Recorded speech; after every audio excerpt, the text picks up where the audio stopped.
মানে এটা মনে হতে পারে যে বিএনপি তো এবার এমনিতেই হয়তো আসবে, তাহলে এটা তারা কেন করতে যাবে? জাস্ট একটা এক্সাম্পল, এটাও নির্বাচন কমিশনারই দিয়েছেন আজকেই।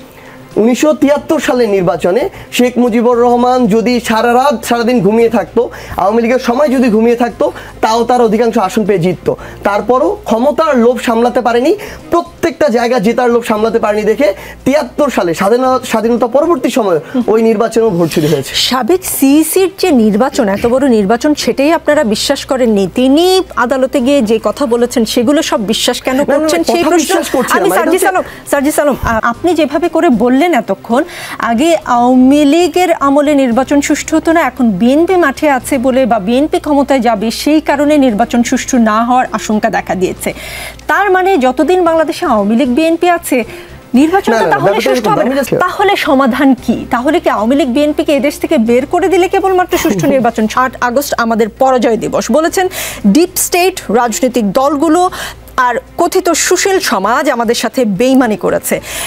বিএনপি কি খুশি 8 আগস্ট নিয়ে? কারণ বিএনপির কোনো নেতাকর্মীকে আমি আসলে আমার চোখে পড়েনি, আমার চোখে নাই পড়তে পারে, 8 আগস্ট যে এই নতুন বাংলাদেশ দিবস হয়েছে এটা নিয়ে কোনো ধরনের কোনো বক্তব্য দেননি। নতুন বাংলাদেশ দিবসটা মানে বিষয়টা নিয়ে কেন বিএনপি আসলে সেই রকম কোনো কথা বলেনি সেটা জানতে চাই। নাকি বিএনপি কেবলই নির্বাচন নিয়ে সকল মাথা ব্যথা, নির্বাচন হলেই তারা খুশি? আপনাদের সাথে আছি আমি রোকসানা আঞ্জুমান নিকুল। আজকে আমাদের সঙ্গে আছেন G9 এর সাধারণ সম্পাদক ডাক্তার সাখাওয়াত হোসেন সায়ন্থ এবং আমাদের সঙ্গে জাতীয় নাগরিক পার্টির উত্তরাঞ্চলের মুখ্য সংগঠক সার্জিস আলম আছেন। সার্জিস, 8 আগস্ট নতুন বাংলাদেশ দিবস, 16 জুলাই শহীদ আবু সাইদ দিবস। বুধবার মন্ত্রিপরিষদ বিভাগ থেকে এক পরিপত্র জারি করা হয়েছে বলে সরকারের এক তথ্য বিবরণীতে জানানো হয়েছে। আপনি বলছেন 8 আগস্ট দ্বিতীয় স্বাধীনতা শুরু হয়নি, দ্বিতীয় স্বাধীনতা নষ্টের, ছাড় দেওয়ার এবং বিপ্লব বেহাতের কর্মযজ্ঞ শুরু হয়েছে 5 আগস্ট জুলাই গণ অভ্যুত্থান দিবস এবং দ্বিতীয় স্বাধীনতা দিবস। 8 আগস্ট ডক্টর ইউনূসের অন্তর্বর্তী সরকার শপথ নিয়েছে, সেই সরকারের নিয়োগদাতা তো আপনারা। কারা তবে নষ্ট করলো, ছাড় দিলই বা কারা? সেই সরকারের নিয়োগদাতা আমরা না। আমরা মনে করি যে আমরা এই অভ্যুত্থানের যে আন্দোলনের যে জায়গা, নেতৃত্বের জায়গা, হয়তো এই জায়গায় ছিলাম, কিন্তু যেদিন এই সরকার গঠিত হয় তার পূর্বে কয়েকদিন এখানে বৈষম্য বিরোধী ছাত্র আন্দোলন, বিএনপি, জামায়াত থেকে শুরু করে সিভিল সোসাইটি, শিক্ষাবিদ বা যারাই সম্পৃক্ত আছেন তাদের চুলচেরা বিশ্লেষণ ছিল। ইভেন প্রফেসর ডক্টর মোহাম্মদ ইউনূসের নিজের এখানে তার সুপারিশের কয়েকজন উপদেষ্টা ছিলেন, সেটা একটা সমন্বয় ছিল। এই সমন্বয়ের ফলে এই উপদেষ্টা পরিষদ গঠিত হয়েছে। আপনাদের পছন্দের ছিলেন? হ্যাঁ, ডক্টর ইউনূস আমাদের পছন্দের ছিলেন, কিন্তু তিনি এটা নির্দ্বিধা, এবং আমরা মনে করি এখনও এই মুহূর্তেও যদি আমরা আরেকটি অন্তর্বর্তীকালীন সরকার গঠন করতে চাই তার বিকল্প অপশন এই মুহূর্তে আমাদের চোখে পড়ছে না। একজন মন্ত্রী ওই মন্ত্রণালয়ে যতটুকু কাজ করেন, অনভিজ্ঞতার কারণে বলি, দূরদর্শিতা কিংবা সাহসিকতা যে কোনো কারণেই হোক না কেন, তারা তাদের জায়গায় ওই গতিতেও এই কাজটুকু করতে পারেননি, বরং রুটিন ওয়ার্কটাও করেছেন, সেটাও স্লোলি। এবং আরেকটা জিনিস আমাদের জাস্ট মনে হয়েছে, হয়তো এই মানুষগুলো তাদের পূর্ববর্তী যে কাজ ওই জায়গায় তারা অভিজ্ঞ, তারা হয়তো সততার সাথে করেছে, দক্ষতা আছে, কিন্তু এই যে রাজনীতির এই জায়গা, একটা মন্ত্রণালয় চালানো, একটা দেশের একটা অংশ চালানো, এই জায়গায় তাদের অনভিজ্ঞতার কারণে। এবং আমরা মনে করি যে আরেকটা জিনিস যেটা আমার মিসিং হয়েছে সেটা হচ্ছে বোল্ডনেস। আসলে যারা অভ্যুত্থানে সরাসরি অংশগ্রহণ করেছে, রক্ত দিতে দেখেছে, জীবন দিতে দেখেছে, তাদের যে সাহসিকতা, যারা সাহস নিয়ে ওই অগাস্টে রাজপথে নেমেছে, যে কোনো সময় যে কোনো বুলেট তাকে বিদ্ধ করতে পারতো, মৃত্যু হতে পারতো, ওই সাহসিকতা কিংবা বোল্ডনেস আমরা বরং এই উপদেষ্টা পরিষদের অনেকের মধ্যেই দেখতে পাই নাই, যে কারণে স্থানীয় পর্যায়ে তাদের যে একটা কর্তৃত্ব, কন্ট্রোল অন্তর্বর্তীকালীন সরকারের, সেটা না থেকে বরং এটা বিভিন্ন রাজনৈতিক দলের কাছে চলে গিয়েছে এবং তারা এটা তাদের মতো ইচ্ছা করে অপব্যবহার করছে এবং করেছে। কিন্তু 8 আগস্ট নতুন বাংলাদেশ দিবস যে হয়েছে এবং মন্ত্রিপরিষদ বিভাগ থেকে যে পরিপত্র জারি করা হয়েছে, আপনাদের সহযোদ্ধা দুজন উপদেষ্টা তো সেখানে আছেন, তারা না করলেও, তারা রাজি না হলে এটা করা সম্ভব হয়েছে বলে মনে করেন? অবশ্যই সম্ভব। এখানে উপদেষ্টা 22 জনেরও বেশি রয়েছেন, মাননীয় প্রধান উপদেষ্টা নিজে রয়েছেন, এখানে তো মাত্র 2 জন, তারা হয়তো এক্ষেত্রে মত দেননি, কিন্তু অধিকাংশের মতামতের ভিত্তিতে হয়ে গিয়েছে, যেটার প্রতিফলন আমরা দেখেছি এখানে। আসলে এখন আমাদের মনে হয় সত্যি কথা, যদি সুযোগ থাকতো আসলে আমরা অবশ্যই, মানে যা কিছু হয়ে যাক না কেন, এই বয়স, অভিজ্ঞতা, তারপরে হচ্ছে রাজনীতি শান্তির মধ্যে না, এরকম কিছু না দেখে না সবচেয়ে ভালো ছিল ওই মুহূর্তে একটা বিপ্লবী সরকারই গঠন করা, কিংবা দুই একটা বড় রাজনৈতিক দল বা দুই একজন বড় ব্যক্তি দ্বিমত করছে দেখে জাতীয় সরকার করব না, এটা আসলে করা উচিত ছিল না। এখন এটা মনে হয়, মানে এটা আমাদের সীমাবদ্ধতা, আমি স্বীকার করে নিচ্ছি আমাদের অনভিজ্ঞতার এখানে দায় আছে কিছুটা, কিন্তু সবচেয়ে ভালো হতো যদি ওই মুহূর্তে এমন একটা বিপ্লবী সরকার বা অন্তত একটা জাতীয় সরকার করা যেত যারা আসলে সরাসরি এই অভ্যুত্থানের সাথে সম্পৃক্ত ছিল। জি, বিপ্লব বিহাতের কর্মযজ্ঞ শুরু হয়েছে, আপনি বলছেন তাদের অনভিজ্ঞতার কথা, আপনি একবারও তাদেরকে কোনো অভিযোগ করেননি এখনো পর্যন্ত, আপনি যেভাবে বলেছেন, কিন্তু আপনার লেখনীতে আপনি বলছেন বিপ্লব বিহাতের কর্মযজ্ঞ শুরু হয়েছে, নষ্ট করা, দ্বিতীয় স্বাধীনতা নষ্টের ছাড় দেওয়ার বিষয়টি এসেছে। এটা কথাগুলো কিন্তু যখন লিখেছেন বেশ কঠোর মনে হয়েছে, এখন আপনাকে অতটা কঠোর মনে হচ্ছে না? আমি বলি এটা আসলে মানে ব্যাপারটা কি এমন, যখন ধরেন অর্ধেক অন্তত আমি ধরলাম 10 জন উপদেষ্টা 22 জনের মধ্যে তারা তাদের মতো স্ট্রংলি যে একটা মন্ত্রণালয় ডিল করা, সচিবালয় থেকে শুরু করে একটা গ্রাম পর্যন্ত, এটা যখন করতে পারে না, তখন যে রাজনৈতিক দল মাঠ পর্যায়ে তাদের কর্মী কিংবা নেতাকর্মী অনেক বেশি থাকে, স্পেশালি যদি আপনি বিএনপির কথা বলেন, তারা তাদের জায়গা থেকে যখন বুঝে যে একজন উপদেষ্টাকে ওইটুকু কর্তৃত্বপরায়ণ জায়গায় তারা দেখতে পাচ্ছে না, তারা নিজেদের মতো যতটুকু নিয়ে নেয়ার তারা নিয়ে নেয়। আপনি যায় দেখেন, ইভেন আমি যদি শিক্ষা মন্ত্রণালয়ের কথা বলি, বাংলাদেশের প্রত্যেকটা স্কুল কলেজ স্থানীয় পর্যায়ে আমরা এখন দেখতে পাচ্ছি কি জানেন, অ্যাডহক কমিটি হচ্ছে। সেই অ্যাডহক কমিটিতে সভাপতি হওয়ার একমাত্র ক্রাইটেরিয়া আপনি বিএনপি রাজনীতি করেন কিনা। কিন্তু শিক্ষা প্রতিষ্ঠানগুলোতে এভাবেই তো আওয়ামী লীগ নষ্ট করেছিল। কিন্তু এই প্রক্রিয়া যদি এখনো চলতে থাকে, আমার এই অন্তর্বর্তীকালীন সরকারের উপদেষ্টা কিংবা তারা যদি স্ট্রংলি ওই নির্দিষ্ট এলাকার সবচেয়ে যোগ্য মানুষটাকে, কোনো দল দেখার প্রয়োজন নেই, নট ইভেন এনসিপি, বৈষম্যবিরোধী ছাত্র আন্দোলন, নাথিং, কোনো দল না দেখে সবচেয়ে যোগ্য মানুষটাকে যদি কর্তৃত্ব নিয়ে না দিতে পারে, তারা যদি এইটা হিসাব করে এটা দিয়ে আমি স্থানীয়ভাবে ওই কন্ট্রোলটুকু করতে পারবো না, পলিটিক্সের জায়গায় ব্যালেন্স করতে পারবো না, তাহলে তো আলটিমেটলি আমরা অন্তর্বর্তীকালীন সরকারকে যেই জায়গায় দেখতে চেয়েছিলাম, যে সংস্কারগুলো যে দেখতে চেয়েছিলাম, সেটা তো আমরা দেখতে পাই না। সো সামগ্রিকভাবে এটা একটা জাস্ট এক্সাম্পল, এরকম প্রত্যেকটা জায়গা হয়েছে। একজন ইউএনও জনগণের যে সুবিধাগুলো দেওয়ার কথা সরাসরি, সেগুলো এখন বাধ্য হয়ে রাজনৈতিক স্থানীয় নেতৃবৃন্দের মাধ্যমে দিতে হচ্ছে। এবং আমরা যেটা দেখছি অধিকাংশ খুব স্বাভাবিকভাবে বিএনপি তাদের জায়গায় নিয়ে নিচ্ছে, তাদের নেতাকর্মীরা দিচ্ছে, এবং এটা দিতে গিয়ে আওয়ামী লীগের মতোই আবার জনগণের থেকে টাকা নেওয়ার যে কালচার, এটা শুরু হয়েছে। আমরা দেখছি যে প্রশাসনের ক্ষেত্রে আপনি যদি দেখেন, পুলিশের ওসি এসআই এখন যারা আছে, তারা মামলা হয়েছে, অসংখ্য মামলা, মিথ্যাভাবে মামলা হয়েছে রাজনীতিকে সামনে রেখে, সেগুলোকে কেন্দ্র করে অসংখ্য পুলিশ সদস্য আমরা এখন আবার দেখতে পাচ্ছি আগের রূপে ফিরে এসেছে। যেহেতু তাদের ব্যবস্থা নেওয়া হয় নাই, তাদের বিচারের আওতায় আনা হয় নাই, কাঠগড়ায় দাঁড় করানো হয় নাই, তারা এখন আবার টাকা খাচ্ছে। একদম প্ল্যান করে একটা মামলা সাজানো হচ্ছে, 200 জন আসামি, হয়তো 100 জন সম্পৃক্ততা আছে, বাকি 100 জনকে রাজনৈতিকভাবে কাবু করা, ব্যবসায়িকভাবে কাবু করা, মিথ্যা মামলার চাপ দিয়ে অর্থ নেওয়া, এই কাজগুলো করা হচ্ছে। তাহলে স্থানীয়ভাবে প্রশাসনের যে পুলিশের সদস্যরা বা যারা এটা করছে, এটাকে তো তাদেরকে শাস্তির আওতায় আনতে পারছে না আমার এই স্বরাষ্ট্র মন্ত্রণালয়। আবার এই যে মিথ্যা মামলা দেওয়া হচ্ছে, বিচারিক প্রক্রিয়াগুলোকে বাধাগ্রস্ত করা হচ্ছে, বিভিন্নভাবে চাপ প্রয়োগ করে অন্যদিকে রায় নেওয়া হচ্ছে, এখানে আইন মন্ত্রণালয় আমার কিছু করতে পারছে না। প্রত্যেকটা জায়গায় আমার কাছে এখন ব্যক্তিগতভাবে মনে হয় কিছু স্পেশাল পরিবর্তন আছে, যেটা আমার বলা আছে। মানে একজন উপদেষ্টা হিসেবে উনি এই জায়গাগুলোই তো তুলনার কাছে আছে, অবশ্যই আছে, কিন্তু উনি যদি এগুলোর দায়িত্ব পালন না করতে পারে, তাহলে তো ওনার এখানে থাকার প্রয়োজন নেই। বরং আমরা মনে করি even professor doctor Mohammad Yunus তো তার জায়গায় যখন দেখছে কিছু উপদেষ্টা এই জায়গায় ঠিক মতো কাজ করতে পারছেন না, তিনি তাদেরকে সরানোর মতো যে বোল্ডনেস, সেটাও দেখান নেই। জি, তাহলে এই যে আপনি এতক্ষণ যা বললেন, তার মধ্যে অনেকগুলো ব্যর্থতার কথা শুনলাম, আপনি বলেছেন কিছু কিছু সাকসেসও আছে, কিন্তু এই যে ব্যর্থতা, এখন তাহলে উপায় কি? বিএনপি বলছে যত দ্রুত সম্ভব নির্বাচনটা হলে অনেক সমস্যার সমাধান হবে। নির্বাচন কি তাহলে সমস্যার সমাধান? নির্বাচন সমস্যার সমাধান না, তবে আমাদের জায়গা থেকে যেটা মনে হয়, সরকার তাদের জায়গা থেকে যেই আমাদেরকে সময়টা দিচ্ছে, মাঝে মাঝে বলছে ফেব্রুয়ারিতে সম্ভব হলে, মাঝে মাঝে বলছে যে এপ্রিলে সম্ভব হলে, আমরা আশা করছি এই দুইটার কোনো একটা সময় হবে। এই সময়ের পূর্বে সরকারের সুষ্ঠু এবং স্বচ্ছ নির্বাচন করার জন্য নির্বাচন কেন্দ্রিক যে সংস্কারগুলো প্রয়োজন, এগুলোর প্রত্যেকটা করতে হবে। মৌলিক যে সংস্কারগুলো, আজকে আপনি দেখবেন সাবেক প্রধান নির্বাচন কমিশন একটা কথা বলেছেন যে মৌলিক সংস্কারগুলো না করলে 1000 বছরেও সুষ্ঠু নির্বাচন সম্ভব না। এটাই সবচেয়ে গুরুত্বপূর্ণ বিষয়। উনি এই সিস্টেমে প্রত্যেকটা জায়গা দেখেছেন একটা নির্বাচন করাতে গিয়ে, তাহলে অ্যাকচুয়ালি যারা জনগণের প্রতিনিধি তারা আবার ক্ষমতায় আসবে না। এখানে যদি আইনের শাসন প্রতিষ্ঠিত না হয়, প্রত্যেকটা জায়গায় আবার ব্যালট বাক্স চুরি হবে। এখানে যদি পুলিশ কেন নির্বাচন সুষ্ঠু হবে না? নির্বাচন গত 3টি নির্বাচন সুষ্ঠু হয়নি, আওয়ামী লীগ ছিল সেই কারণে অভিযোগ সেটাই। এখন তারা নেই বা তাদের নিয়োগকৃত সিইসিও থাকবে না, তাদের নিয়োগের বা নির্বাচন কর্মকর্তারাও থাকবে না, তাহলে কেন নির্বাচন সুষ্ঠু হবে না বলে আপনারা আশঙ্কা করছেন? এটা হচ্ছে মানে আজকের যিনি মানে সাবেক প্রধান নির্বাচন কমিশনার, তিনি আরেকটি কথা বলেছেন যে আমি তো শুধু এখান থেকে ঢাকায় বসে নির্বাচনটা পরিচালনার নির্দেশনা দিয়েছি, কাজ তো হয়েছে মাঠ পর্যায়ে। আপনি একটা উপজেলার কথা চিন্তা করেন, একটা উপজেলার সুষ্ঠু নির্বাচনের জন্য পুলিশকে ফেয়ারভাবে কাজ করতে হবে। সুষ্ঠু নির্বাচনের জন্য যারা বিভিন্ন ধরনের নির্বাচন কেন্দ্রিক দায়িত্বে থাকেন, বিভিন্ন শিক্ষকরা এই দায়িত্বে থাকেন, তাদেরকে সুষ্ঠুভাবে এটা করতে হবে।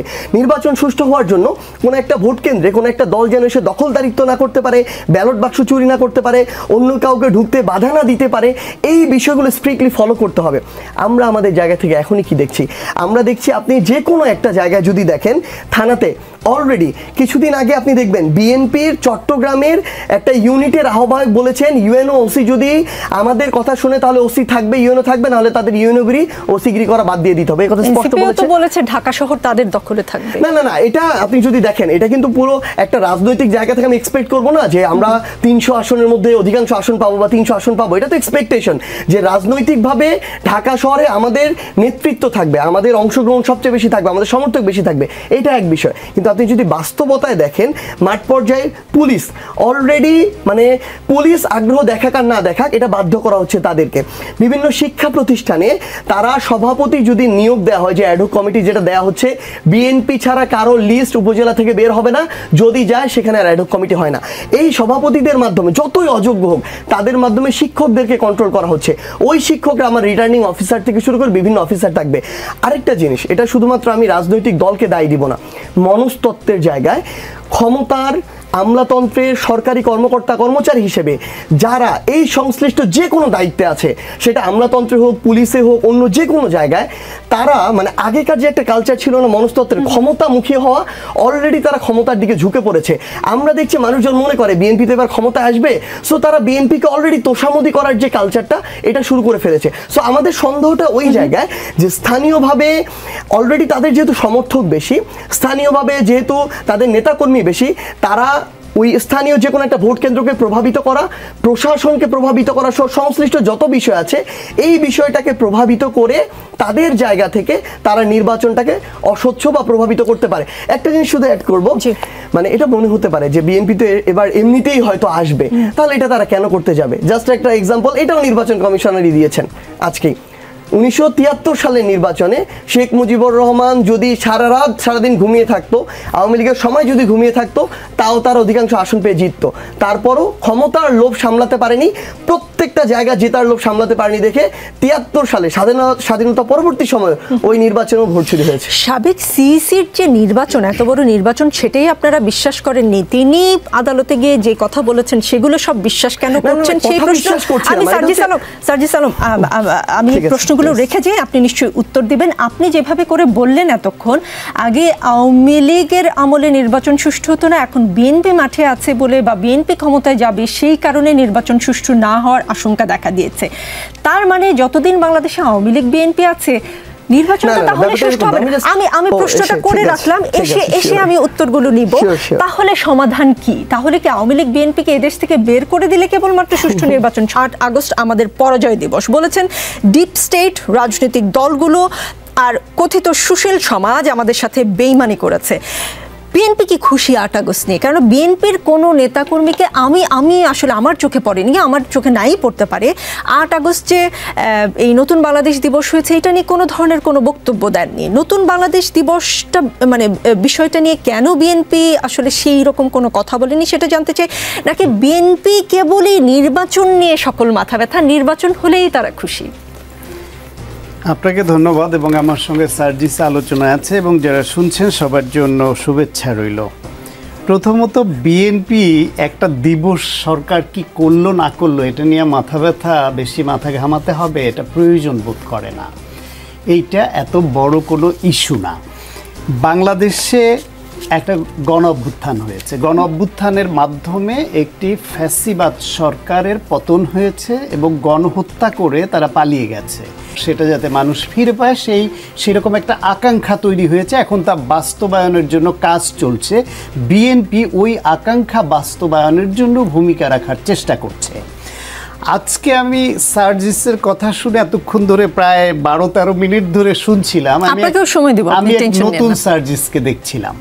নতুন সার্জিসকে কেন দেখছিলাম বললাম, এই সার্জিসের মুখেই আমি প্রধান উপদেষ্টার স্তুতি শুনেছি এবং ফেসবুকে স্ট্যাটাস দিয়ে বলেছে 5 বছর 10 বছর তাকে রাখতে পারলেও তার মন ভরবে না, মনে হয় আজীবন রাখি। না, এরকম বলিনি। এরকম মানে ভাষাটা আমি বলতে পারবো না, তবে 5-10 বছর রাখার আকাঙ্ক্ষা ব্যক্ত করেছেন আপনি আপনার ফেসবুকে স্ট্যাটাসে। অথচ প্রধান উপদেষ্টা বলছেন এই ছাত্ররা গণ অভ্যুত্থানে নেতৃত্ব দিয়েছে যারা, তার প্রাথমিক নিয়োগদাতা, তাদের 3 জন ছাত্র প্রতিনিধি ওই সরকারে উপদেষ্টা হয়েছে এবং সরকারের সঙ্গে তাদের যে সখ্য সেটা সর্বজন বিদিত। ডক্টর মোহাম্মদ ইউনূস অভিমান করেন তিনি দায়িত্বে থাকবেন না, পদত্যাগ করতে পারেন, সেটা প্রথম তাদের প্রতিনিধির মাধ্যমেই আমরা উপদেষ্টা ছিলেন তার মাধ্যমে জানতে পাই আমরা। বেসিক্যালি আজকে যে কথাগুলি সার্জিস বলছে এটা 3-4টা কারণ থাকতে পারে। এক হতে পারে তাদের নিয়ে সরকারের যে আকাঙ্ক্ষা ছিল যে একটা ভ্রূণ তারা তৈরি করেছে, সেটা জন্মাবে, অ্যাডাল্ট হবে, তারপর তার হাতে জমিদারির হিস্সা বুঝিয়ে দিবে, সেই আকাঙ্ক্ষা নিয়েই এনসিপি তৈরি হয়েছিল কিনা। এখন সরকার তাদের মধ্যে নতুন দরবেশ বাবার সৃষ্টি, নতুন করে তারা বিএনপির যে রাজনৈতিক কালচারে কিছু ভুল ত্রুটি এবং অগ্রহণযোগ্য উপাদান আছে সেই সব উপাদান নিয়েই তারা ছোটোখাটো একটা বিএনপির রূপে আত্মপ্রকাশ করছে। বাংলাদেশের মানুষ যে বিএনপি, আওয়ামী লীগ বা অন্য দলের রাজনীতি নিয়ে সবসময় হ্যাপি ছিল তা না, তাদের অনেক ভুল ত্রুটি ছিল বলে একটা পরিবর্তন তাদের মধ্যে চাচ্ছিল। আমরাও চাচ্ছিলাম যে এনসিপি যেহেতু রাজনৈতিক দল হিসেবে আসছে, তারা এমন একটা রাজনৈতিক কালচার নিজেরা চর্চা করুক যার মাধ্যমে ওই দলগুলো প্রেশারাইজড হয় যে আমাদেরকেও জন আকাঙ্ক্ষা ধরে রাখতে হলে রাজনীতি পরিবর্তন করতে হবে। এনসিপি সেটা করতে ব্যর্থ হয়েছে। তাদের মধ্যে ওই যে বললাম, সার্জিসের মতো একজন নেতা, তিনি শত গাড়ির উপরে বহর নিয়ে এলাকায় যেতে, তার দলের নেতা দুর্বৃত্তায়ন করে থানায় ধরা পড়ার পরে থানায় আসামিকে ছাড়াতে গিয়ে বিতর্কিত হন। তার দলের নেতা নারী কেলেঙ্কারিতে জড়িয়ে দলকে হেয় করেন, ছোট করেন। তার দলের নেতারা ছোটোখাটো সহিংসতা, মারামারি টুকটাক ঢাকা ইউনিভার্সিটি হয়েছে, প্রাইভেট বিশ্ববিদ্যালয়ের সঙ্গে ঢাকা বিশ্ববিদ্যালয়ের। গতকাল মাদারীপুরে তাদের সদস্য সচিবকে তার দলের কর্মীরা কুপিয়েছে, দলের মধ্যেই মামলা পাল্টা মামলা শুরু হয়ে গেছে। এখন সেই দলে আমি সংক্ষেপে বলে নেই যে এই অবস্থার প্রেক্ষিতে যখন তারা দেখেছে যে ডক্টর মোহাম্মদ ইউনূস লন্ডনে গেছেন এবং একটা দলের প্রধানের সঙ্গে আলোচনা করে একটা যৌথ বিবৃতি দিয়েছেন, এটা তারা ভালোভাবে নেয়নি। যখন দেখছে যে তারা মাঠে যেরকম প্রভাব ফেলতে পারবে আশা করছিল সেটা তারা পারেনি, সেই পারেনি বলে সরকারের কোনো অংশ তাদেরকে নিয়ে যে স্বপ্ন দেখছিল তাদের স্বপ্ন ভঙ্গ হয়েছে, যে কারণে তারাও আর হয়তো এনসিপির দিকে আগের মতো মনোযোগ, যে যমুনায় 144 ধারা ভেঙে যমুনার সামনে গেলেও যে গরমের মধ্যে ঠান্ডা পানির পরশ দিবে, সেই ঠান্ডা পানি পরশ দেওয়ার মুডে সরকার হয়তো নেই। এটা একটা হতে পারে। অথবা হতে পারে তারা এখন একটা কিংস পার্টির তকমা থেকে নিজেদের বের করবার জন্য আপোষের ভিত্তিতে সরকার বিরোধিতা শুরু করেছে। অথবা সার্জিসের সত্যি আমরা 8-10 মাস আগে যেটা রিয়েলাইজ করেছি, এই গভর্নমেন্ট, তাদের রাজনৈতিক অভিজ্ঞতা নাই, তারা টেবিল ওয়ার্কে অত্যন্ত পণ্ডিত মানুষ, যার সেক্টরে খুবই নামকরা এবং সফল মানুষ, একথা বারবার টকশোতে আমি বলেছি, কিন্তু রাষ্ট্র পরিচালনায় তারা মোটেই অভিজ্ঞ নন এবং তারা প্রচুর ভুল করছেন। তারা রাজনৈতিক শক্তির মধ্যে বিভেদ তৈরি হচ্ছে, উপলব্ধিও হতে পারে। এখন এই 3টার মধ্যে যেটা আমি বললাম, এর কোনটা, নাকি এর বাইরে আরো কোনো কারণ আছে, সেটা সার্জিস নিশ্চয়ই উত্তর দিবেন। ডাক্তার সায়ন্থ, আমি আবার 8ই আগস্টে ফিরি। যদিও আপনি বলেছেন যে বিএনপির আসলে এই বিষয়ে কোনো মাথা ব্যথা নেই। মাথা ব্যথা কেন নেই? আনিস আলমগীর সিনিয়র সাংবাদিক, তিনি লিখেছেন যাক এবার 5ই আগস্ট কেবল জাতীয় দিবস নয়, জাতীয় ছুটির দিন হিসেবেও স্বীকৃতি পেয়েছে, কারণ এই দিনে শেখ হাসিনা সরকারের পতন ঘটেছিল এবং বর্তমান সরকার এটিকে জুলাই গণ অভ্যুত্থান দিবস হিসেবে পালন করবে। আমার মনে হয় না এখানে অযৌক্তিক কিছু খুঁজে পাওয়া যায়, কিন্তু 8 আগস্টের জায়গায় এই সরকার তাদের শপথ গ্রহণের দিনকে নতুন বাংলাদেশ দিবস হিসেবে ঘোষণা করা কতটা যৌক্তিক? বঙ্গবন্ধুর জন্ম এবং মৃত্যু দিবস জাতীয় দিবসের তালিকা থেকে বাদ দেওয়া হয়েছে, 7ই মার্চকেও জাতীয় দিবসের কাতার থেকে মুছে দেওয়া হয়েছে, অথচ 8ই আগস্টের মতো তারিখকে জাতীয় দিবস হিসেবে রাখা হচ্ছে। এভাবে প্রতিটি ক্ষমতার আরোহণ দিবসকে যদি জাতীয় দিবস হিসেবে ঘোষণা করা হয়, জাতির অবস্থা কোথায় গিয়ে দাঁড়াবে? আমরা কি সারা বছর কেবল দিবস আর দিবসের মধ্যে দিয়েই কেটে ফেলবো, আর আগামীতে যারা ক্ষমতায় আসবে তারা এইসব দিবস রাখবে? বিএনপির মাথা ব্যথা নেই এই কারণেই কি যে বিএনপি ক্ষমতায় গেলে এই দিবসটা আসলে রাখবে না? না, সেটা ডিপেন্ড করে। বিএনপি ক্ষমতায় গেলে রাখবে না সে ঘোষণাও তো বিএনপি দেয়নি।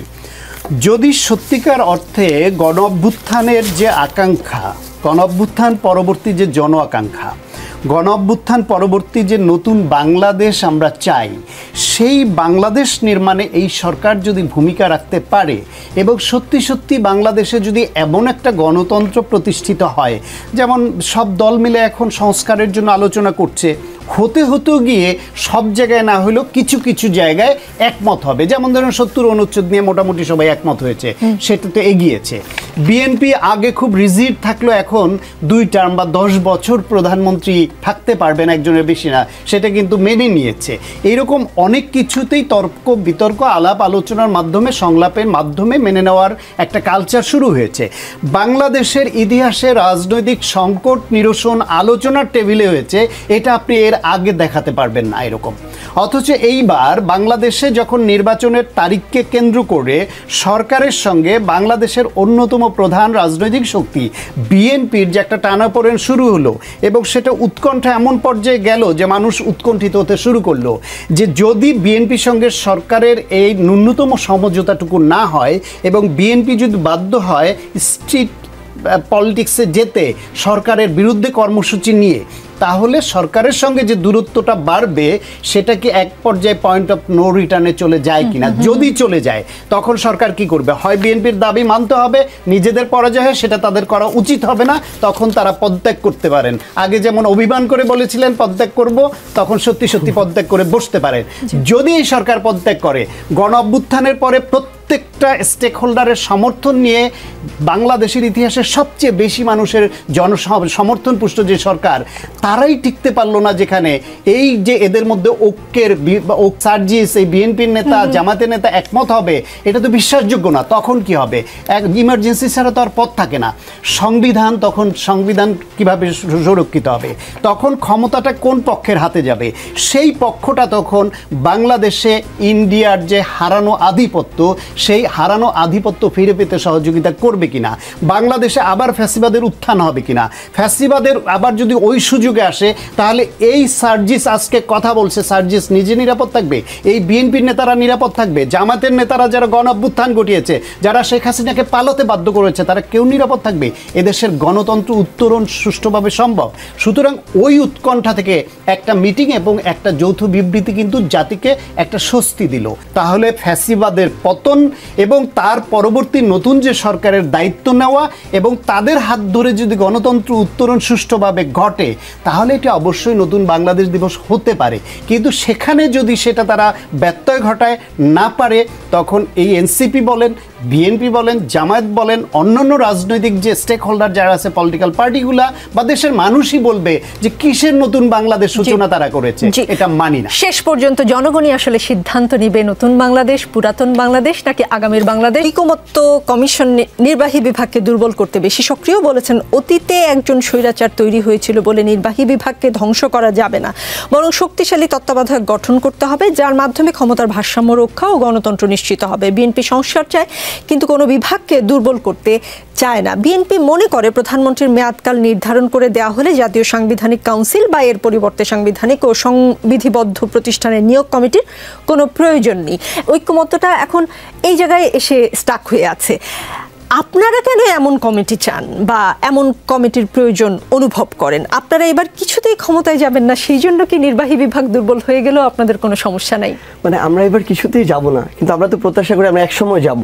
ধরেন আমরা যে এবার কিছুতে নাও যাই, বলা যায় না, এত কনফিডেন্ট কারো হওয়ারই কোনো সুযোগ নেই, কিন্তু আমরা যে একসময় যাবেন ব্যাপারটা এমন না। কিন্তু আমাদের কাছে আমার মনে হয়েছে যে বিএনপির আসলে এই জায়গায় কখনো একজন প্রধানমন্ত্রী সর্বোচ্চ 10 বছর থাকতে পারবেন আর এনসিসিকে মুখোমুখি দাঁড় করানো উচিত হয়নি। এটা বরং রাষ্ট্রের দুইটা গুরুত্বপূর্ণ সংস্কারকে মুখোমুখি দাঁড় করানো হয়েছে। দুইটার তো কাজ সম্পূর্ণ আলাদা, তাই না? মানে এনসিসি আমার ন্যাশনাল কনস্টিটিউশনাল কাউন্সিল, এটা কি করবে আসলে? এখানে শুধুমাত্র যে সরকারের ভয়েস, সরকারের কর্তৃত্ব এটা না, অন্তত তাদের উপর কর্তৃত্ব করার সুযোগ নেই সেখানে বিরোধী দলের, কিন্তু তাদেরকে প্রশ্ন করা, গাইড করা, একটু চাপে রাখা, এটা করতে পারবে এই কাউন্সিলটা। এই কাউন্সিলের কাজ কি? সাংবিধানিক এবং সংবিধিবদ্ধ সর্বশেষ যেটা এসেছে, এই যে প্রতিষ্ঠানগুলো, আমি এক্সাম্পল হিসেবে 3টা প্রতিষ্ঠানের কথা বলি, নির্বাচন কমিশন, দুদক এবং পিএসসি, পাবলিক সার্ভিস কমিশন, যেটা এই 3 প্রতিষ্ঠানের চেয়ারম্যান এবং যারা সদস্য রয়েছেন তাদের নিয়োগটা এই কাউন্সিল থেকে হবে। আমরা পুরো বাংলাদেশকে এতদিন ধরে আওয়ামী লীগের এটা চিত্র দেখেছি, এটা শুধু আওয়ামী লীগ না, যারা ক্ষমতায় যাবে তারা ডে বাই ডে ক্ষমতার সর্বোচ্চ স্তরে যাওয়া কিংবা আরও বেশি ক্ষমতাশীল হওয়ার এই টার্গেট তাদের সবসময় থাকবে। আমরা দেখেছি এই দুদককে ব্যবহার করা হয়েছে দুর্নীতি দমন না করে, কত জায়গায় পলিটিক্যালি দুর্নীতি করা যায়, মানুষকে কত জায়গায় বিভিন্নভাবে জিম্মি করা যায়, হয়রানি করা যায়, এই কাজে ব্যবহার করছে একদম রাজনৈতিকভাবে। আমরা আমাদের জায়গায় পিএসসিকে কি দেখেছি? বিভিন্ন সরকারি চাকুরিতে বিভিন্নভাবে লবিংয়ের মাধ্যমে, তদবিরের মাধ্যমে, দলীয় সুপারিশের মাধ্যমে নিয়োগ দেওয়া হয়েছে। আমরা মনে করি সরকারি পুরো যত কর্মচারী কর্মকর্তা আছে, আমলাতন্ত্রে যারা আছে, তারা তো এই পিএসসির মাধ্যমে নিয়োগ হয়। যে এখানে নির্বাচন কমিশন, এই নির্বাচন কমিশনের দ্বারা এই বাংলাদেশ সবচেয়ে বেশি দুর্ভোগ পোহাতে হয়েছে এই বাংলাদেশে। তো সামগ্রিকভাবে এই যে প্রতিষ্ঠানগুলো, এখানে যদি এই এনসিসির মতো একটি কাউন্সিল, যেটা তুলনামূলক সরকারের কর্তৃত্ব কম থাকবে, তাদের মাধ্যমে এই নিয়োগগুলো হয়, তাহলে আমরা এই যে রাষ্ট্রের গুরুত্বপূর্ণ 3টা প্রতিষ্ঠান, এই প্রতিষ্ঠানের মাধ্যমে পুরো দেশের একটা সংস্কারের দিকে এগিয়ে যাবে। তাই আমরা আমাদের জায়গা থেকে মনে করি সালাউদ্দিন ভাইয়ের সাথে একদম স্পষ্ট এবং খুবই পোলাইটলি যে আমরা ডিসএগ্রি করি, এই দুইটাকে কখনোই মুখোমুখি করা উচিত নয়। আপনি আরেকটা প্রশ্ন করেছিলেন, যেটা হচ্ছে যে আমরা কি মনে করছি কিনা যে বিএনপি তাহলে যতদিন থাকবে আওয়ামী লীগের মতো আর স্বচ্ছ নির্বাচন হবে না। আমরা মনে করি ব্যাপারটা এরকম না। এখানে মানে বিএনপিকে দায় দিয়ে আমরা দিচ্ছি না, এবং দায়টা শুধু বিএনপির যাবেও না, এবং অন্য কোনো দলও যদি আরও বেশি ক্ষমতাশীল হয় তাদেরও দায়টা আমরা এভাবে দিয়ে দিতে পারি না। আমরা যেটা বলছি, এই অন্তর্বর্তীকালীন সরকারের এই দায়িত্বটা নিতে হবে ফেয়ার একটা নির্বাচনের জন্য সংশ্লিষ্ট সকল প্রতিষ্ঠান এবং ব্যক্তি যেন সুষ্ঠুভাবে সৎ সাহস নিয়ে যে কোনো প্রতিবন্ধকতা আসলে তার বিরুদ্ধে গিয়ে স্বচ্ছভাবে ভোটটা শেষ করতে পারেন। কিন্তু আমরা এই অন্তর্বর্তীকালীন সরকারের কাজের মধ্য দিয়ে বিগত 10 মাসে এই বোল্ড স্টেপগুলো দেখিনি। এই কারণে আমাদের আশঙ্কা হচ্ছে এই দায় কখনো বিএনপিকে দিয়ে দেওয়া যায় না। তারা তো চাইবে, তাদের জনসমর্থন আছে, সমর্থক আছে, তারা তো জিতে আসতে চাইবে। এটার জন্য ওই নির্বাচনের একদিনে সে জিততে পারলে 5 বছরের জন্য ক্ষমতায় সে চাইবে না একটু যেভাবেই পারা যায় জিতে আসা। কিন্তু আমরা সরকারকে এই ভূমিকায় দেখতে চাই। আর ভাই যে কয়েকটা কথা বললেন, এই কয়েকটা কথার বিষয়ে একটু কথা বলতে। 3টা অপশন দিয়েছেন। জি, নির্বাচিত সরকার যেটা ভোটের মাধ্যমে 5 বছরের জন্য নির্বাচিত হয়েছে, ধরেন 26-এর নির্বাচনে নির্বাচিত হলো, সেই সরকারেরও যদি প্রধানমন্ত্রী পদে প্রফেসর ডক্টর মোহাম্মদ ইউনূসকে দেয়া হয়, এই মুহূর্তে আমি বিশ্বাস করি যে কারো চেয়ে উনি জাতীয়ভাবে, আন্তর্জাতিকভাবে সততার সাথে কিংবা দক্ষতার সাথে ওই জায়গাটিতে অন্য যে কারো চেয়ে ভালো কাজ করতে পারবেন। আমি এই কথাটি বলেছিলাম। এই অন্তর্বর্তীকালীন সরকার 5-10 বছর থাকবে এটা আমি কখনোই বলিনি।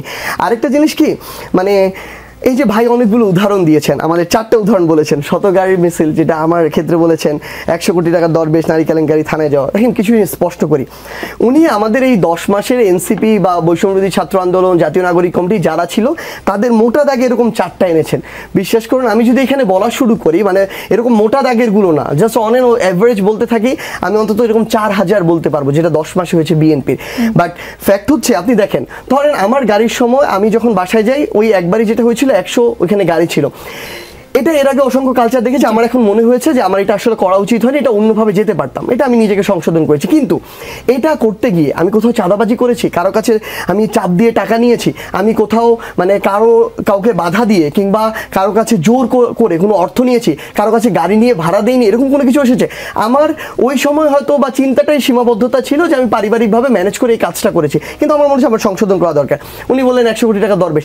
এখন পর্যন্ত 2-3টা মিডিয়ায় নিউজ করেছে, যখন আমরা এটা জানতে চেয়েছি দল থেকে স্টেপ নেওয়ার জন্য, তখন আমরা যখন যোগাযোগ করেছি দেখি তারা নিউজগুলোকে আবার ডিলিট করে দিয়েছে, বলেছে যে এখানে প্রপার তথ্য তারা এখন দিতে পারেনি, তাদের যাচাই বাছাই করতে হবে, ফার্দার নিউজ করেনি।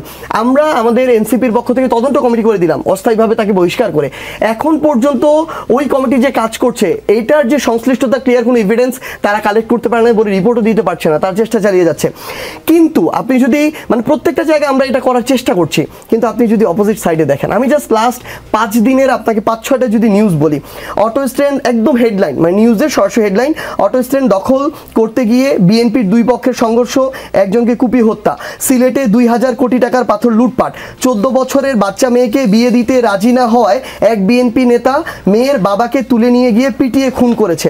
আপনি যদি দেখেন শরীয়তপুরে ইয়াসিন নামের যে ছেলেটা তাকে খুন করা হয়েছে ছাত্রলীগের ছাত্র দলের,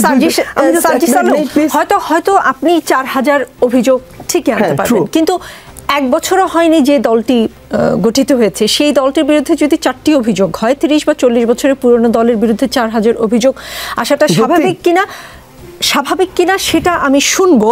তবে আমিও একটা ডিসক্লেমার দিতে চাই যে আমি যেটা বলেছি যে এনসিপির কিছুতেই আসলে ক্ষমতায় আসার কোনো ধরনের সম্ভাবনা নাই।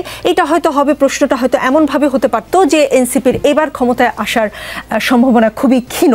আমি আসছি আপনার কাছে, আপনি নিশ্চয়ই উত্তর দিবেন। শাখাওয়াত হোসেন শান্ত, ক্ষমতার ভারসাম্য আনতে জাতীয় সাংবিধানিক কাউন্সিল এনসিসি গঠন করতে প্রস্তাব করেছিল সংবিধান সংস্কার কমিশন। সাংবিধানিক প্রতিষ্ঠান, সশস্ত্র বাহিনীগুলোর প্রধান ও অ্যাটর্নি জেনারেল নিয়োগে নাম চূড়ান্ত করবে এই কাউন্সিল বা এনসিসি। বিএনপি এনসিসি চায় না। তখন নতুন একটা প্রস্তাব দেওয়া হলো, বলা হলো যে ঐক্যমত্য কমিশন বলল যে ঠিক আছে, এনসিসির পরিবর্তে নতুন কমিটি হবে, এতে প্রধানমন্ত্রী, বিরোধী দলীয় নেতা, সংসদের উচ্চকক্ষ ও নিম্নকক্ষের স্পিকার, প্রধান বিরোধী দল ছাড়া অন্যান্য বিরোধী দলের একজন প্রতিনিধি, প্রধান বিচারপতি মনোনীত আপিল বিভাগের একজন বিচারপতি থাকবেন এবং তারা সাংবিধানিক ও সংবিধিবদ্ধ প্রতিষ্ঠানে নিয়োগের জন্য নাম চূড়ান্ত করবে। অ্যাটর্নি জেনারেল নিয়োগ ও 3 বাহিনীর প্রধান নিয়োগ এই কমিটির দায়িত্বের বাইরে থাকবে। সেটাতেও বিএনপি রাজি না। বিএনপির এত ভয় কেন? মানে কেন বিএনপি নির্বাহী বিভাগ দুর্বল হলে এত আশঙ্কায়? কি হারাবার ভয়? বিএনপির আসলে ভয় হয়তো না, এটা কৌশল। বিএনপির একটা বিষয় আপনাদের মাথায় রাখতে হবে যে অতীতে বেশ কয়েকবার বিএনপি রাষ্ট্র পরিচালনা করেছে এবং বর্তমানে বাংলাদেশে একটি নির্বাচন হলে বিএনপি প্রত্যাশা করে যে তারা আবার রাষ্ট্র পরিচালনার দায়িত্বে যাবে। সুতরাং বিএনপি তাদের মতো করে সংস্কার করে, বিএনপি আগেই 31 দফা সংস্কারের রূপরেখা দিয়েছে, তার আগে ভিশন 2030 দিয়েছে এবং তারা বাংলাদেশে এই 16 বছর ধরেই বিভিন্ন রকমের সংস্কারের উপরে তারা কাজকর্ম করে আসছে এবং সেটা নিয়ে প্রোগ্রাম করে আসছে, দাবি করে আসছে। সেই মোতাবেক তারা করবে, কিন্তু বিএনপি ক্ষমতায় আসার আগে অন্য কোনোভাবে তাদের উপর এমন কোনো শর্ত চাপিয়ে দেয়া যেটাতে নির্বাহী বিভাগের ক্ষমতা খর্ব হয়, প্রধানমন্ত্রীর হাত পা বেঁধে দেওয়া হয়, এইরকম কোনো কিছু হতে পারে, সেটা বিএনপি চায় না। তবে এটা ঠিক যে বর্তমানে নির্বাচন কমিশন যে নিয়োগ হয় সেটাও কিন্তু আওয়ামী লীগ, সেটা গ্রহণযোগ্য হোক বা না হোক, একটা পদ্ধতি করেছে যে কিভাবে তাদের নাম যাচাই বাছাই হবে, কার কাছে যাবে, তারপরে রাষ্ট্রপতি নিয়োগ দিবেন। তার মানে হচ্ছে এই গুরুত্বপূর্ণ সাংবিধানিক পদগুলোতে সরাসরি আগে যেরকম রাষ্ট্রপতি নিয়োগে প্রধানমন্ত্রী পা ছুঁয়ে সালাম করলেই রাষ্ট্রপতি হওয়া যেত, সেখানেও তো একটা পরিবর্তন এসছে যে বিভিন্ন প্রস্তাব আসছে, আলোচনা চলছে। বিএনপি তো ওইখানে এই পর্যন্ত মেনেছে যে যারা সংসদ সদস্য হবেন তাদের গোপন ব্যালটে রাষ্ট্রপতি নির্বাচিত হবেন। এটাও কিন্তু একটা অগ্রগতি। অন্যান্য দলের আরও এরকম প্রস্তাব আছে। সুতরাং ইলেকটোরাল ভোটিং বা ইয়ের উপরে আপনার যে স্থানীয় প্রতিনিধিদের দ্বারা নির্বাচিত হবেন এরকম প্রস্তাব আছে, যা এনসিপি বা জামাত ইসলাম বলছে সেটা হলে আবার স্থানীয় সরকার নির্বাচন আগেও তো নানাবিধ প্রস্তাব আছে, কিন্তু একটা অগ্রগতি কিন্তু হয়েছে।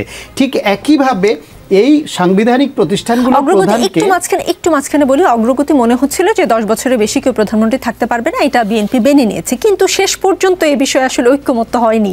গতকালের আলোচনা শেষে বিকেলে ঐক্যমত্য কমিশনের সভাপতি আলী রিয়াদ সাংবাদিকদের বলেন যে বিএনপির পক্ষ থেকে সর্বশেষ বলা হয়েছে সাংবিধানিক প্রতিষ্ঠানে নিয়োগের জন্য কোনো ধরনের কমিশন বা কমিটি তৈরি করা হলে তারা এই যে বলেছে প্রধানমন্ত্রীর মেয়াদকাল 10 বছর করার বিষয়টি তারা আবার বিবেচনা করবে। এই বিষয়ে কোনো ঐকমত্যে পৌঁছানো যায়নি। আলী রিয়াদ সাহেব যেটা বলেছেন, সাংবিধানিক ও সংবিধিবদ্ধ প্রতিষ্ঠানে নিয়োগ কমিটির বিষয়ে চূড়ান্ত সিদ্ধান্ত না হওয়া পর্যন্ত প্রধানমন্ত্রীর মেয়াদের বিষয়ে চূড়ান্ত সিদ্ধান্ত নেওয়া যাচ্ছে না। বৈঠকটি এমনিতেই বিএনপি থেকে বলা হচ্ছে যে এটা খাওয়া দাওয়া বেশি হয় মিটিংয়ে আলোচনার চেয়ে বেশি। তো এই খাওয়া দাওয়ার মিটিং আর কত চলতে থাকবে? চূড়ান্ত সিদ্ধান্তে পৌঁছানো যায়নি এটা যেমন সত্য, আবার আলোচনায় সবাই একটু ছাড় দিয়ে দিয়ে এগুচ্ছে এটাও তো সত্য। বিএনপি এই ছাড়টা তো দিয়েছে এবং এখানে একমত তো হয়েছে অন্যের প্রস্তাবের সঙ্গে। এখন আরেকটা জায়গায় তারা আবার শর্ত জুড়ে দিয়েছে, নিশ্চয়ই এটা নিয়ে আরও আলাপ আলোচনা হবে। আরও আলাপ আলোচনা হলে বিএনপি নিজেই তো তাদের লিখিত অঙ্গীকারে 31 দফার মধ্যে বলেছে যে এই নিয়োগগুলো স্বচ্ছতার ভিত্তিতে হতে হবে। তাহলে স্বচ্ছতার ভিত্তিতে কি প্রক্রিয়ায় হবে সেটাও নিশ্চয়ই বিএনপি কোনো তাদের বক্তব্য উপস্থাপন করবে, আলোচনা হবে। আলোচনায় থাকতে অসুবিধা কি? বরং আমি আরেকটা ছোট্ট পয়েন্ট বলি, সার্জিস এবং এনসিপির যারা বা জামায়াত ইসলামেরও কেউ কেউ এই নির্বাচনকে কেন্দ্র করে বিএনপির প্রতি পক্ষপাতিত্ব করবে, এই সরকার সুষ্ঠু নির্বাচন হবে না, যেই বয়ানটা তৈরি করে সেটা মূলত নির্বাচনকে পিছিয়ে নেয়ার একটা প্রচ্ছন্ন কৌশল হিসেবে দেখে অনেকে। বরং আমি বলি, আপনি দেখেন 1991 সালে যে তত্ত্বাবধায়ক সরকারটা গঠিত হলো বিচারপতি শাহাবুদ্দিনের নেতৃত্বে, তার আগে 9 বছর কে ছিল? এরশাদ। তখন এরশাদের সাজানো প্রশাসন 9 বছরের ছিল না। নতুন করে তো বিএনপির বা অন্য কোনো দলের প্রশাসন নিয়োগ দেওয়ার সুযোগ ছিল না।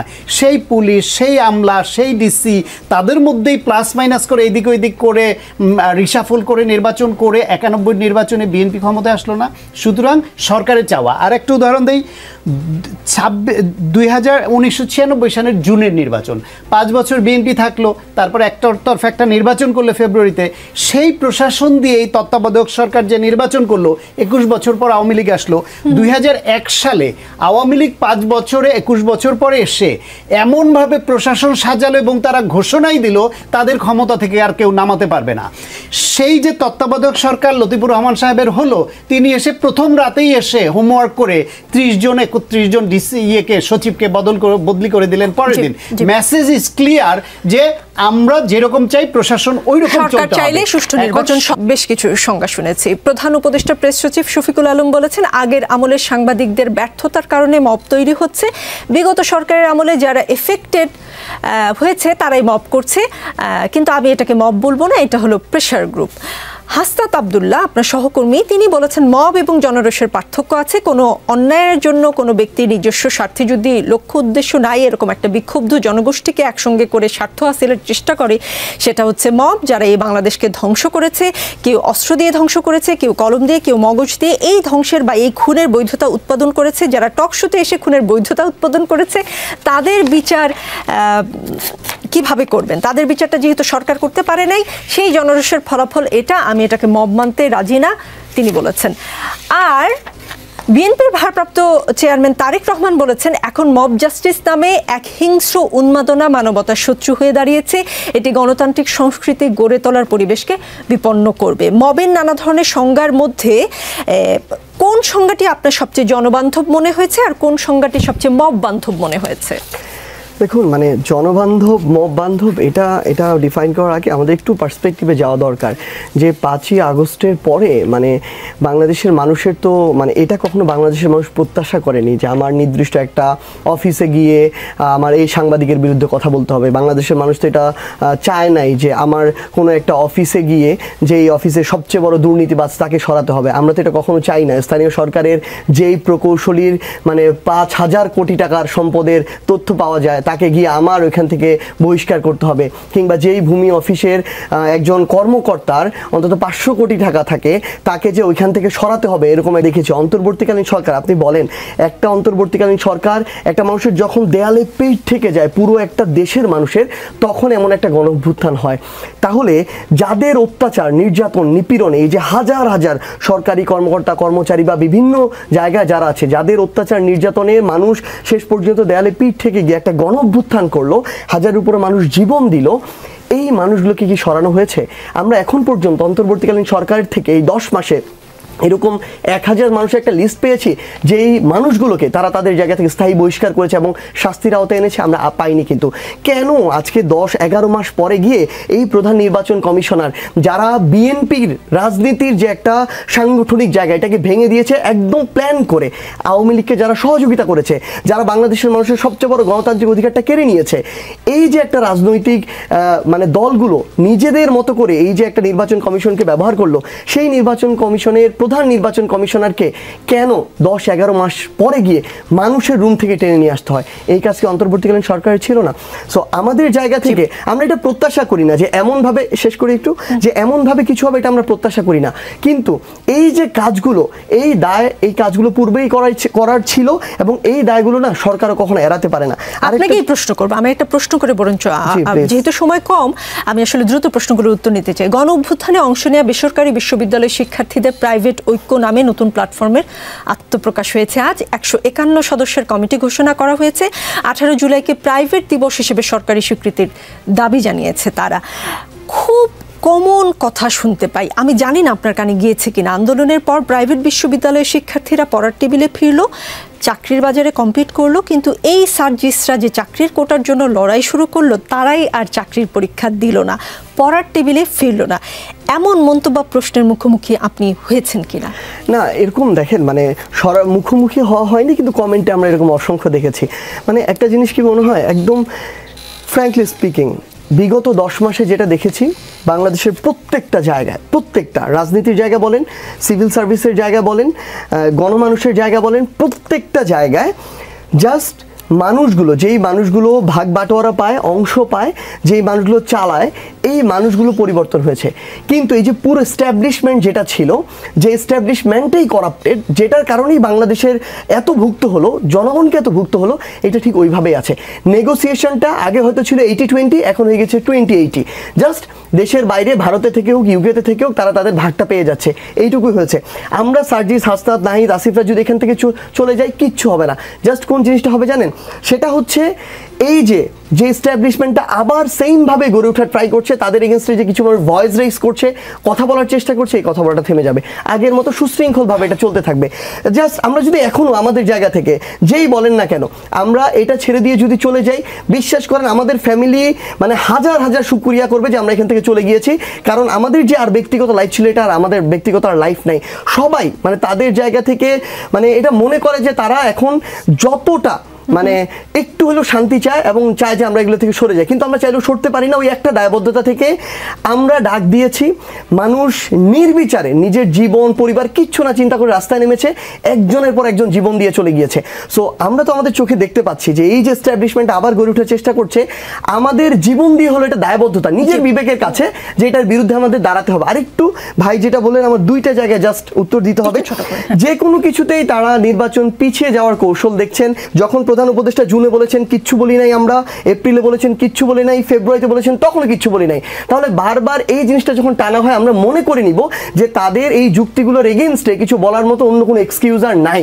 আমরা জাস্ট একটা জিনিস বলেছি যে বিএনপির সাথে ইভেন ওইখানে লন্ডনে গিয়েও যদি প্রধান উপদেষ্টার এরকম আলোচনা হয় আমাদের কোনো সমস্যা নেই। ফ্যাক্ট হচ্ছে সরকার আলাদা বিবৃতি দিবে, বিএনপি আলাদা দিবে। একটা রাজনৈতিক দলের সাথে কিভাবে একটা সরকার আলাদা করে নির্বাচনের ডেট এবং মাস নিয়ে বিবৃতি দিতে পারে? ব্যাপারটা হচ্ছে তিনি যখন দেখছেন যে বিভিন্ন জায়গা থেকে বিএনপি বা তাদের বিভিন্ন লোকজনকে দিয়ে একদম ইচ্ছাকৃতভাবে সরকারকে চাপে ফেলে, সেটা সংস্কার হোক আর না হোক, বিচার হোক আর না হোক, দ্রুত নির্বাচন দিতে হবে, এই প্রক্রিয়াটা যখন তিনি তার জায়গা থেকে তাদের উপদেষ্টা মণ্ডলীকে নিয়ে আলোচনা করেন, তাহলে আমাদের ফাংশন করার কোনো প্রয়োজন নাই, হয় আমরা থাকবো না বা নির্বাচন দিয়ে চলে যাব, এরকম কিছু একটা সুষ্ঠু হোক আর না হোক। সেখানে তো তাদের যখন এই আলোচনাটা উপদেষ্টা মণ্ডলীর মধ্যে দিয়ে আসে, তখন সেখান থেকে এই কথাটা আমাদের ধরেন নাহিদ ইসলাম প্রথম জেনেছে। তার মানে এটা না তিনি নাহিদকে ডেকে বলেছেন। যখন এটা বলেছে, একটা স্পষ্ট করে কথা বলি, অন্যান্য রাজনৈতিক দল কতটা এটা অনুভব করে আমি জানি না, আশা করি এবং প্রত্যাশা করি তারা অনুভব করে, কিন্তু নাহিদ, সার্জিস বা হাসনাত এই যাদের কথাই আপনারা বলেন না কেন, এটা অনুভব করে এই মুহূর্তে ডক্টর ইউনূস ওই জায়গা থেকে যদি চলে যান, এমন একজন মানুষকে আমরা বাংলাদেশে দেখছি না যিনি সকল দলকে ওই ঐক্যবদ্ধ জায়গাটাতে রাখতে পারবেন। এই কারণেই ছুটে যাওয়া বিবেকের তাড়না থেকে। লাস্ট একটা কথা, 96 ইলেকশনের কথা বলা হয়েছে, 91 ইলেকশনের কথা বলা হয়েছে। হ্যাঁ, সেখানে বিএনপি, আওয়ামী লীগ থাকার পরও সেখানে সুষ্ঠু নির্বাচন করতে পেরেছে প্রশাসন স্ট্রং থাকার কারণে। আমরা এখনো বিশ্বাস করি সরকার প্রশাসন যদি নিরপেক্ষ থাকে সুষ্ঠু নির্বাচন সম্ভব।